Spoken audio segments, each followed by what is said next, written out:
આજે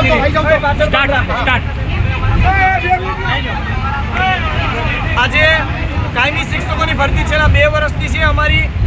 2023માં ચોથા મહિનામાં પરીક્ષા લેવાઈ હતી 2 વર્ષ થઈ ગયા હજુ પણ કાયમી શિક્ષકની ભરતી નામે મીંડું છે એની રજૂઆત લઈ અને અમે આજે ગાંધીનગરમાં ભેગા થયા હતા તો અમે હજુ મીડિયા બાઇટ આપીએ હજુ અમે અમારો મુદ્દો મૂકીએ એ પહેલાં જ અમારા બધા ઉમેદવારોની છે અલગ અલગ રીતે અટકાયત કરી લેવામાં આવી છે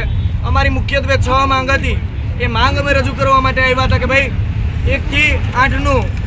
કેટેગરી વાઇઝ વિષય વાઇઝ લિસ્ટ બહાર પાડવામાં આવે 9 થી 12નું છે એ પીએમએલ બહાર પાડવામાં આવે અને ડોક્યુમેન્ટ વેરિફિકેશન ક્યારે કરશું એ બહાર પાડવામાં આવે ત્રીજી માંગ અમારી એ હતી કે ભાઈ 5700 જેટલા જૂના શિક્ષકો અને 1200 જેટલા આચાર્યની ભરતી જે બદલી પ્રક્રિયા થાય એના પછી જે ખાલી જગ્યાઓ રહી છે ખાલી જગ્યાઓ તમામ શિક્ષણ સહાયકમાં એડ કરવામાં આવે અમારો 5મો મુદ્દો એ હતો કે વિદ્યા સહાયકમાં ગત વર્ષે જે 22/11/2023ના રોજ 2750 જે જાહેરાત થઈ હતી વિદ્યા સહાયકની